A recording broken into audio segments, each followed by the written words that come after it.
ಅಣ್ಣ ಯಾವ್ರು ನಿಮ್ಮದು? ನಿಮ್ಮದು ಯಾವರು? ಅಲ್ಲ ಹೇಳು, ನಿಮ್ಮೂರು ಹೇಳು.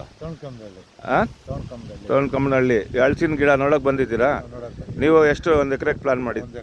ಹಾಂ, ಅದೇ ಇವಾಗ ಮಣ್ಣು ಪರೀಕ್ಷೆ ಕೊಟ್ಟು ಬಂದಿದ್ದು. Very good. ಅಡ್ರೆಸ್ ಎಲ್ಲಿ ಮಣ್ಣು ಪರೀಕ್ಷೆದು? ಮೆಡಿಕಲ್ ಪಕ್ಕದಲ್ಲಿ ರಾಮ ಅವ್ರದ್ದು ಮೂರ್ತಿ ಇದೆ, ದೊಡ್ಡದು ಸ್ಟ್ಯಾಚು ಹತ್ರ.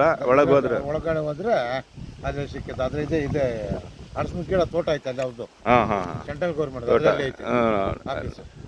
ನೋಡಿ ಸರ್, ಇದು ನಾವು ಈಗ ತೋಟಕ್ಕೆ ಬಂದಿದ್ದೀವಿ. ಕೃಷ್ಣಗೌಡರು ಅಂತ ಹೇಳ್ಬಿಟ್ಟು ಟಮ್ಕಾಗೆ. ಇದು ನಾಟಿ ಮಾಡಿ ಒಂದು 3 ತಿಂಗಳಾಗಿದೆ. ಅಣ್ಣನು ಹಂಗೆ ನೋಡಿಕೊಂಡು ಮಣ್ಣು ಪರೀಕ್ಷೆಗೆ ಕೊಟ್ಬಿಟ್ಟು, ಏನು ರೈತರಿಗೆ ಏನು ತೊಂದರೆ ಏನಾಗಲ್ಲ. ಅಲ್ಲಿ ಹೋದ್ರೆ 200 ರೂಪಾಯಿ ತೊಗೊಳ್ತಾರೆ ಅಷ್ಟೇ.